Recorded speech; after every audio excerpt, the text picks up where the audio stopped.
Highschool DXD is the premier ecchi series out there, with a huge fan base and its light novel selling over 1 million copies. The series also as a company has 4 seasons of anime, with the anime receiving a generally positive response, with all 4 seasons sitting at a comfortable mid to low 7 score on MAL. However, as you can tell from the title of this video, the Highschool DXD anime is a huge jump the shark moment that is so bad that they actually had to remake an episode after its release. So to start us off with, we first need to know what a jump the shark moment is, and a quick Google search will give us this definition, that states that a jump the shark moment is where a series reaches a point when far-fetched events are included for the sake of novelty, indicating a decline in the show as you cannot really top the said event. An easy example of this is the Principal and the Pulper episode of The Simpsons, where it turns out that Principal Skinner is an imposter named Armin Tamzarian.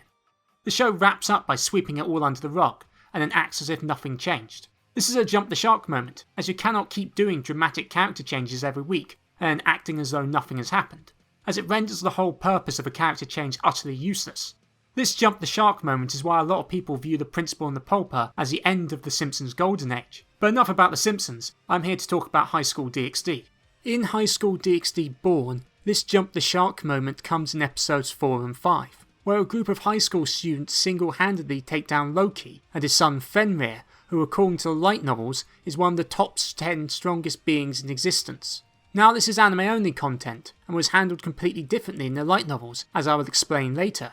But let me first explain why this is a jump the shark moment, and to do that we need to talk about character progression in shonen. In a fighting shonen like Highschool DxD, character progression is as simple as you defeat a monster, get stronger, then defeat a stronger monster, with the previous monster becoming little more than fodder due to your improvement in strength, and rinse and repeat. That is why in most shonen you defeat increasingly more powerful foes slowly over time, as otherwise, there's nobody left to beat! In Highschool DxD Season 1 it progressed from seeing Issei fight a low-ranking fallen angel at the start of the season, to see him beat up a weak, high-ranking devil at the end, after sacrificing his arm and using blessed holy water to win, with the narrative making it clear that he could not have won without using the said methods, and 99% of the time he still would have lost, even using those, if his opponent had taken him seriously. In Highschool DxD Born it goes from them struggling to defeat a stray devil in the previous episode, to fighting against and defeating a god and one of the strongest beings alive. Not to mention that 1 season ago in Season 2, the Citri and Gremory groups combined could not defeat Kokopil,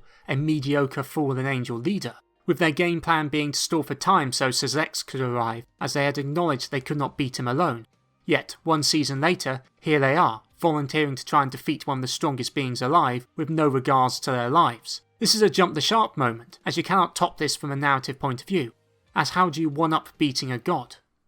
You can't,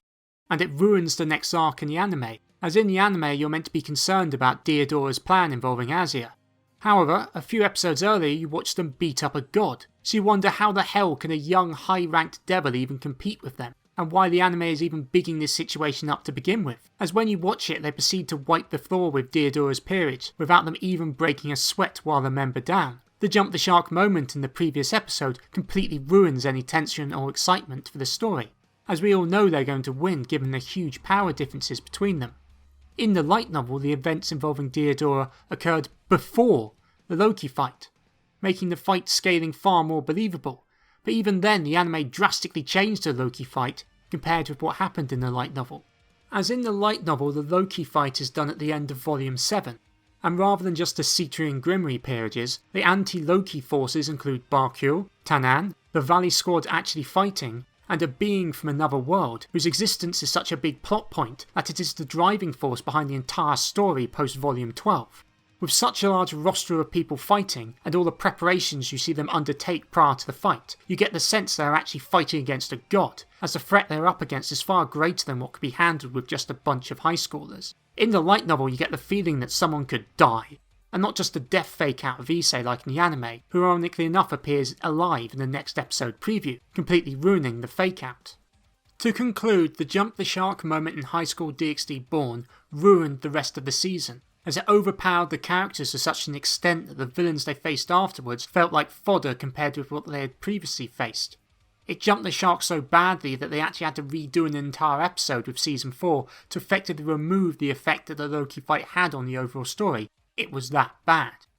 And although people complained about the new art style and hero, at least it was paced correctly and got the story right.